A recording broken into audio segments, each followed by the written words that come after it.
So in this lecture we are going to study externalities, right? Now हम externalities इस lecture में सबसे पहले हम क्या क्या cover करेंगे कि what is an externality, externality होती क्या है, ठीक है?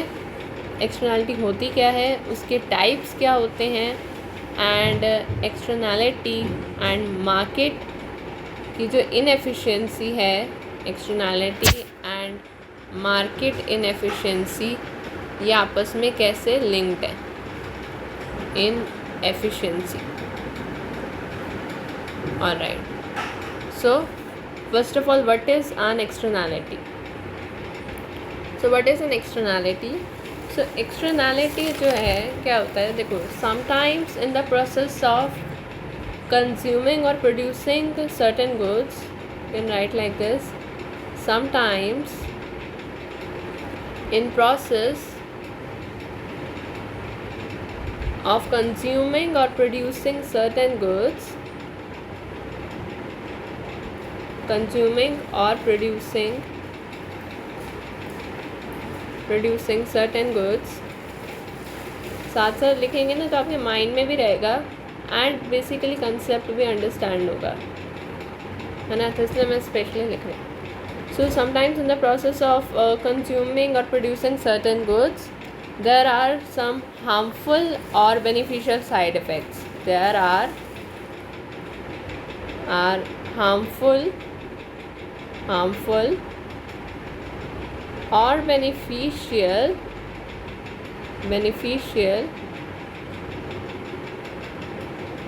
certain side effects.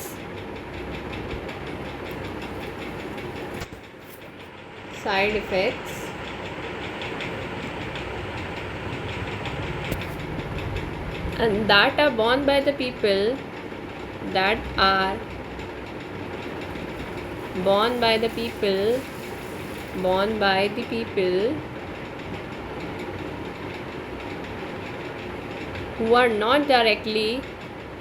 who are not directly involved in the market,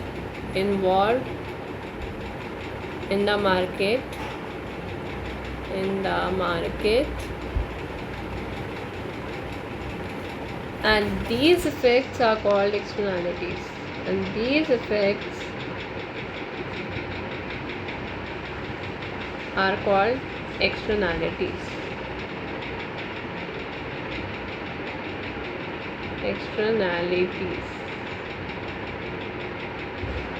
Yes.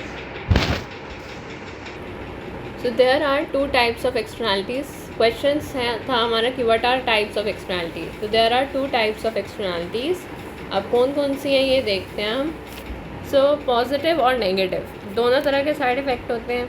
तो सबसे पहले हम पढ़ते हैं नेगेटिव एक्सटर्नैलिटीज़ क्या होती है.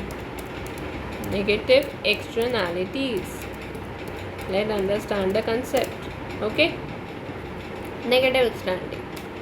So negative externalities are the externalities which have negative effect. externalities जिनका क्या होता है, नेगेटिव एक्सटर्नैलिटीज़ के क्या होता है, ऑफ कोर्स नेगेटिव इफेक्ट होगा. वर्ड से ही क्लियर है, नेगेटिव मतलब नेगेटिव इफेक्ट. किस पे negative effect? Negative effect on the well being, negative effect on the well-being of the third parties. Third party के ऊपर नेगेटिव इफ़ेक्ट डालेंगी, मतलब जिनका कोई लेना देना ही नहीं है मार्केट से. So that's why they are called negative externalities. And हम पता ही नहीं क्या और क्या कह सकते हैं. We can say them external cost.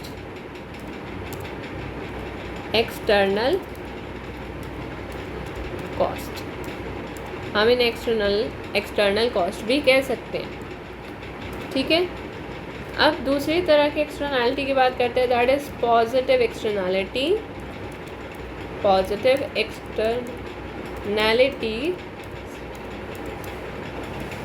or you can say external benefit external benefit भी कह सकते हैं। तो वी कैन से दैट कि पॉजिटिव इफेक्ट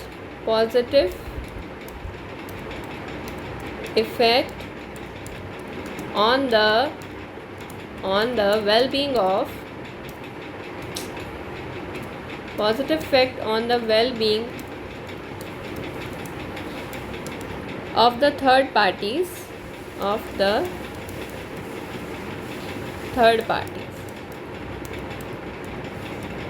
राइट। सो हम ये कह सकते हैं ना, बिल्कुल कह सकते हैं। चलिए अब हम और बात करते हैं आगे, एग्ज़ाम्पल की कुछ बात कर लें। तो एग्ज़ाम्पल में देखिए, the exhaust from the automobile is a negative externality because that create smoke that other people have to breathe. As a result of this externality drivers tend to pollute too much. तो smoke जो है drivers को tend to pollute too much. क्या होता है, जो exhaust निकलती है ऑटोमोबाइल से जो एग्जॉस्ट निकलती है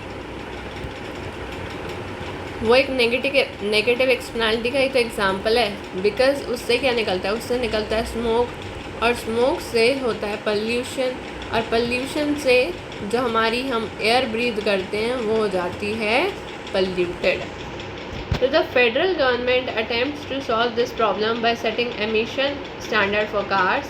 It also taxes gasoline to reduce the amount that the people drive. Right? Next देखिए, restored historic building convey a positive externality because people who walk or ride by them can enjoy the beauty and the sense of history that these buildings provide. Building owners do not get the full benefit of restoration and therefore tend to discard older buildings too quickly. Many local governments respond to this problem by regulating the destruction of historic buildings and by providing tax breaks to owners who restore them. तो ये भी क्या है, ये भी एक positive externality का ही example है।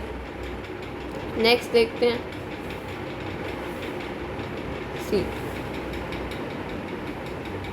So next we see towards barking dogs create a negative externality because neighbors are getting disturbed by the noise.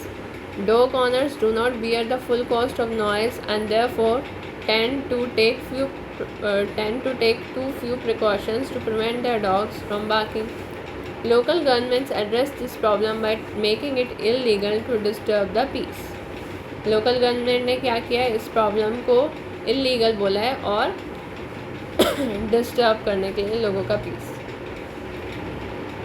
Next, research into new technologies provide a positive externality because it creates knowledge that other people can use it. Because inventors can not capture the full benefits of their inventions, they tend to devote few resources to research. So federal government addresses this problem partially through the patent system, which gives inventor exclusive of their inventions for a limited time. So I hope आपको ये सारे examples clear हो गए होंगे। So let's talk about externalities and market inefficiency के बारे में बात करते हैं हम लोग। आइए इस डायग्राम से समझते हैं। So देखो ये डायग्राम देखो, सबसे पहले तो हाँ, तो देखो जैसे ये प्राइस है एल्युमिनियम का, ये है क्वांटिटी एल्युमिनियम की, और ये डिमांड है प्राइवेट वैल्यू, और ये सप्लाई है प्राइवेट कॉस्ट। प्राइवेट कॉस्ट मतलब cost to the sellers, right. And private value, जो प्राइवेट वैल्यू क्या रिफ्लेक्ट करती है, डिमांड ये रिफ्लेक्ट करती है आपकी value of aluminium to consumers. Aluminium की वैल्यू रिफ्लेक्ट करती है कंज्यूमर्स को, ये कितना पेमेंट है, मतलब ये विलिंगनेस है पे की, कितनी है, क्या है, it is the willingness to pay. और सप्लाई की हम बात करें तो सप्लाई क्या है, सप्लाई कर्व क्या शो कर रहा है, it reflects the cost of producing aluminium, it reflect the cost of producing aluminium, ठीक है। तो अब अगर हम बात करें कि height of the demand curve, कि भाई डिमांड कर्व है ना, इसकी जो हाइट है, इधर लिखती हूँ, height of the demand curve, D लिख रही हूँ। तो height of the demand curve ये रिफ्लेक्ट करती है गाइस कि willingness to pay of the marginal buyer, reflect करती है विलिंगनेस टू पे, वो भी किसका, मार्जिनल बायर का, marginal buyer, marginal buyer. It means that, क्या मतलब है इसका, इस बात का ये मतलब है, पूरा पैरा पढ़ोगे तो, कि value to the consumer, consumer को जो वैल्यू, मतलब जिस वैल्यू पे कंज्यूमर ने last unit of aluminium purchase किया है, that is the height of the demand curve. मतलब height of the demand curve बता रहा है कि वैल्यू टू द कंज्यूमर, जिस वैल्यू पर कंज्यूमर को लास्ट यूनिट मिला ना एल्यूमिनियम का, लास्ट यूनिट ऑफ एल्यूमिनियम मिला है, that is height of the demand curve. और height of the supply curve की बात करोगे ना, तो वो आपको बोलेगा कि क्या, cost to the marginal seller, cost to the marginal seller. तभी बहुत ज़्यादा मैसअप हो गया, ये साफ़ कर देते हैं। समझ में आ गया? अभी वापस से साफ डायग्राम देखो अब। ओके, नाउ सी, तो सप्लाई का क्या मतलब था, डिमांड का क्या मतलब था बता दिया, इनकी हाइट से क्या मतलब है ये भी पता चल गया। अब हम बात करते हैं कि अगर गवर्नमेंट का इंटरवेंशन नहीं है तो जो प्राइस है वो खुद एडजस्ट होगा। और वो खुद एडजस्ट कैसे होगा, जब सप्लाई और डिमांड कर्व का वो बैलेंस करेगा। और इक्विलिब्रियम जो है वो किस पे होगा, अगर एक मार्केट का इक्विलिब्रियम कब होता है, जब सप्लाई और डिमांड कर्व आपस में एक दूसरे को इंटरसेक्ट करते हैं, और जहाँ पे वो मीट करते हैं वही हमारा इक्विलिब्रियम पॉइंट होता है, दिस। और ये हमारी क्वांटिटी आ जाएगी मार्केट की, ठीक है। और अब हमें मार्केट एलोकेशन को मैक्सिमाइज़ करना हो, तब देखो कंडीशन क्या है कि मैक्सिमाइज़ करना हो अगर हमें मार्केट एलोकेशन को, देन हमें माइनस करना पड़ेगा value to the buyers minus the cost to the sellers. And in absence of the externalities market equilibrium यही वाला एफिशिएंट होगा। अगर कोई एक्सटर्नैलिटी नहीं है ना तो यही इक्विलिब्रियम एफिशिएंट कहलाएगा, पर एक्सटर्नैलिटी नहीं होनी चाहिए। अब हम बात करते हैं नेगेटिव एक्सटर्नैलिटी की। नेगेटिव एक्सटर्नैलिटी देखो, एग्जांपल लेते हैं और उसे समझेंगे। Let us suppose that aluminium factories emit pollution and for each unit of aluminium produced a certain amount of smoke enters the atmosphere, and because this smoke creates a health risk for those who breathe the air, it's a negative externality। ठीक है, ये negative externality. और इस externality की वजह से जो cost है सोसाइटी को of producing the aluminium is larger than the cost of the aluminium producers. ठीक है, तो देखो वो कह रहा है कि नेगेटिव एक्सटर्नैलिटी की वजह से, मैं यहाँ लिख देती हूँ बड़ा बड़ा, कि जो कॉस्ट है, वेट देखो, नेगेटिव एक्सटर्नैलिटी की वजह से जो कॉस्ट है सोसाइटी को, that will be greater than the cost to the aluminium producers, to the aluminium producers. ठीक है, और सोशल कॉस्ट क्या होती है ये बात भी बताया आपको। What is a social cost? Social cost होती है private cost plus the external cost, private cost plus the external cost. अब प्राइवेट कॉस्ट क्या है? जो एल्यूमिनियम प्रोड्यूसर्स द्वारा है, जो एल्यूमिनियम प्रोड्यूसर्स की कॉस्ट है, दैट इज़ प्राइवेट कॉस्ट। और एक्सटर्नल कॉस्ट ये है कि जो बाय स्टैंडर्ड्स या फिर जो people who are getting affected by the pollution, they are bearing the external cost, right? अब डायग्राम से समझते हैं। प्राइस ऑफ एल्यूमिनियम इधर रखा और इधर रखी क्वांटिटी ऑफ एल्यूमिनियम इधर रखी, ठीक है। अब जो डिमांड है, डिमांड पे हम क्या रखेंगे, डिमांड कर्व ड्रॉ करा, उसमें हम रखेंगे प्राइवेट वैल्यू। प्राइवेट वैल्यू से हमारा मतलब है वैल्यू टू द बायर्स, जो वैल्यू बायर्स की है, वैल्यू टू बायर्स, और the marginal benefit, MB, marginal benefit, ठीक है। और जो सोशल कॉस्ट है, सोशल कॉस्ट से हमारा मतलब है private cost and the external cost, जिसे हम लिख सकते हैं MSC, मार्जिनल सोशल कॉस्ट। और ये supply private cost, that is MPC, marginal private cost. ये कॉस्ट है सिर्फ सेलर्स की, कॉस्ट टू सेलर्स, राइट। ये बीच में external cost.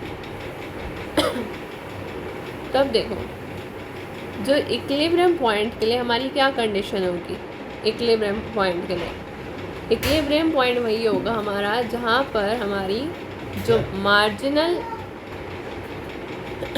so that is marginal benefit equal to the marginal private cost। तो यानी कि डिमांड और जब सप्लाई के फोर्सेस इक्वल होते हैं तब हमारे मार्केट में क्या इस्टेब्लिश होता है, इक्विलिब्रियम, जो हमने पहले उसमें भी पढ़ा था डायग्राम में। और अब पर ये इक्विलिब्रियम क्योंकि एक्सटर्नैलिटी है तो इस इक्विलिब्रियम पे हमारी एफिशिएंट कंडीशन तो नहीं होगी, तो ये इनएफिशिएंट लेवल है। अब एफिशिएंट कंडीशन हमारी तब होगी, ऑप्टिमम लेवल, जब हम मार्जिनल सोशल कॉस्ट और मार्जिनल बेनिफिट को बराबर कर दें, ठीक है। तो वो हमारी होगी ऑप्टिमम कंडीशन, राइट। क्लियर है। देखो प्रॉफिट क्या होता है, प्रॉफिट वैसे होता है total revenue minus total cost, और हमारा देखो marginal revenue minus marginal cost भी लिख सकते हैं। तो मार्जिनल रेवेन्यू और मार्जिनल कॉस्ट बराबर होगा, पर इक्विलिब्रियम पॉइंट पे MB equal to MPC and optimum point पे MSC equal to MB, right. So यहाँ पे जो मार्केट का इक्विलिब्रियम पॉइंट है और ये ऑप्टिमम पॉइंट है, तो ये क्या है, ये है हमारा ओवर प्रोडक्शन। क्या हो रही है, ओवर प्रोडक्शन, ओवर प्रोडक्शन, ठीक है। तो देखो ओवर प्रोडक्शन अभी हमने पढ़ा कि जो क्यू मार्केट है वो larger than the socially optimum point. So ये जो इनएफिशिएंसी है ये अकर हो रही है because the market equilibrium reflects only the private cost of production, and in the market equilibrium marginal consumer values aluminium at less than the social cost of producing it. मतलब जो marginal consumer है, marginal consumer वो aluminium को value करेगा at less than social cost of producing it. इसका मतलब ये है, देखो जैसे ये ऑप्टिमम पॉइंट है और ये ओवर प्रोडक्शन है, तो अब इसमें जो प्राइस आएगा वो यहाँ पर, और ये ऑप्टिमम का पॉइंट यहाँ पर, ये तो ये प्राइस हुआ हमारा मार्केट का और ये प्राइस हुआ हमारा ऑप्टिमम कंडीशन का। अब मार्केट की जो क्वांटिटी है वो तो ज़्यादा है बट प्राइस कम है,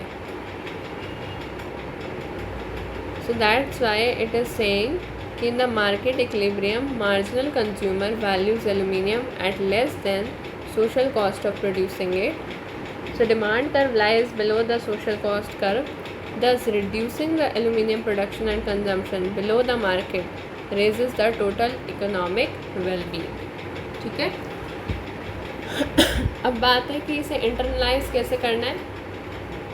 तो tax would shift the supply curve for aluminium upward by the size of tax and if the tax accurately reflects the external cost of pollutants released in atmosphere, new supply curve will coincide with social cost curve, and in the new market equilibrium, aluminium producers would socially optimum quantity of aluminium. तो tax से क्या हो रही है, externality internalise हो रही है. Internalise मतलब कि हम एक इंसेंटिव ले रहे हैं जिससे जो एक्सटर्नल इफेक्ट है थोड़ा सा कम हो, जो साइड इफेक्ट हो रहा है.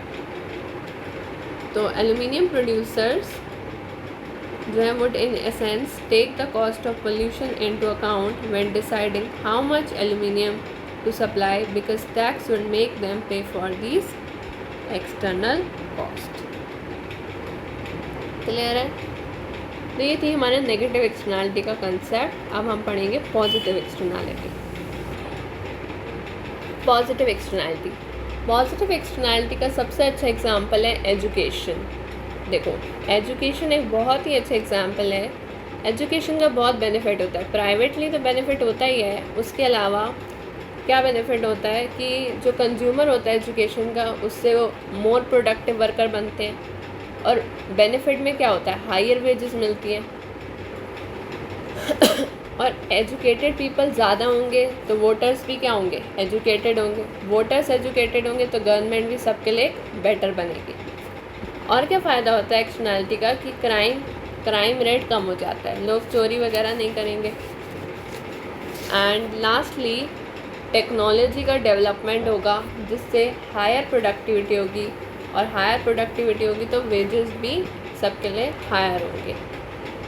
एक्सटर्नैलिटी के केस में सोशल बेनिफिट प्राइवेट बेनिफिट से ज़्यादा होता है.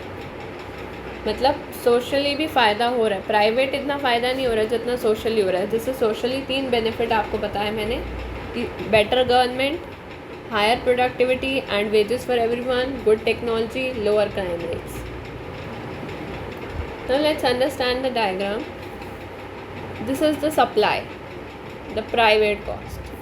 अब की बार एक ही सप्लाई अभी हमने बनाई है, that is the private cost, right. MPC इसका मतलब प्राइवेट कॉस्ट यानी मार्जिनल प्राइवेट कॉस्ट, MPC.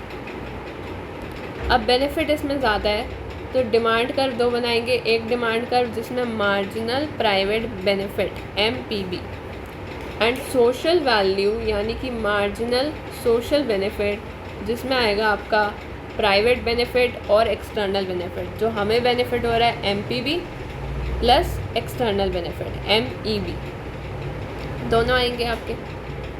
अब ये तो हुआ हमारा बेनिफिट, एक्सटर्नल बेनिफिट. अब देखो, अब इक्विलिब्रियम पॉइंट इस केस में देखिए, इक्विलिब्रियम पॉइंट तब होगा जब हमारा जो मार्जिनल प्राइवेट कॉस्ट है और मार्जिनल प्राइवेट बेनिफिट ये दोनों जब बराबर हैं तब हमारा इक्विलिब्रियम पॉइंट है. और ऑप्टिमम पॉइंट तब है जब हमारी मार्जिनल जो प्राइवेट कॉस्ट है वो बराबर है मार्जिनल सोशल बेनिफिट के, राइट. अब ये देखो, अब इस केस में क्या हो रहा है, ऑप्टिमम लेवल जो है और ये मार्केट है. तो मार्केट में क्या है, मार्केट में अंडर प्रोडक्शन हो रहा है. मार्केट में अंडर प्रोडक्शन हो रहा है, सोशल ऑप्टिमम की बजाय यहाँ पे अंडर प्रोडक्शन हो रहा है. जब सरकार क्या करेगी, थोड़ा हमें और बेनिफिट मिले, लोग पॉजिटिव काम ज़्यादा करेंगे तभी तो सोशल बेनिफिट ज़्यादा होगा. तो अब सप्लाई कर्व को हम क्या करेंगे, शिफ्ट कर देंगे राइटवर्ड लाइक दिस. और ये जो है ये हम एक्सटर्नैलिटी को इंटरनलाइज करने के लिए government will provide subsidies which is a solution, which will act as a solution, right. So social value of good exceeds the private value and optimal quantity is therefore larger than the equilibrium quantity. From here you can read the summary. Negative externality lead market to produce larger quantity which is socially desirable, smaller quantity that socially desirable. Remedy क्या है, tax negative के लिए, subsidise goods positive के लिए. Now technology spillover, industrial policy and patent protection, ये सारे भी हम पढ़ लेते हैं एक बार। जैसे कि अगर मार्केट में इंडस्ट्रियल रोबोट्स हैं तो रोबोट्स की वजह से टेक्नोलॉजी चेंज ज़्यादा है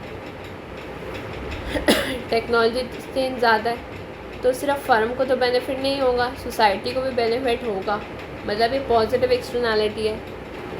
तो इस केस में क्या करेगी गवर्नमेंट? इंटरलाइज करेगी, सब्सिडाइज करेगी प्रोडक्शन ऑफ रोबोट्स को, सब्सिडी प्रोवाइड होगी, है ना। To ensure that market equilibrium equals the social optimum, subsidy should equal the value of technology spill over, right. Now some economists believe that technology spillover are pervasive and government should encourage those industries that lead to larger spillover. For example, जैसे कि computer chip yield the greater spillover than making potato chip. So government should encourage the production of computer chip in comparison to potato chip. US tax code does this in a limited way by offering the special tax breaks for the expenditures.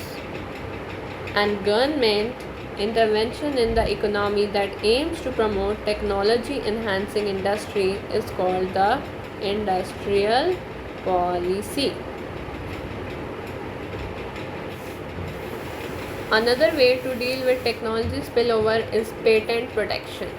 Patent laws protect the rights for inventors by giving them exclusive use of inventions for the period of time.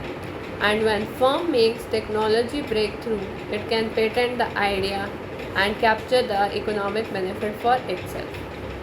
Thus, externality give a firm a property right over its invention. And if other firm wants to use the new technology, they have to obtain the permission from the inventing firm. ठीक है, so I hope it's clear.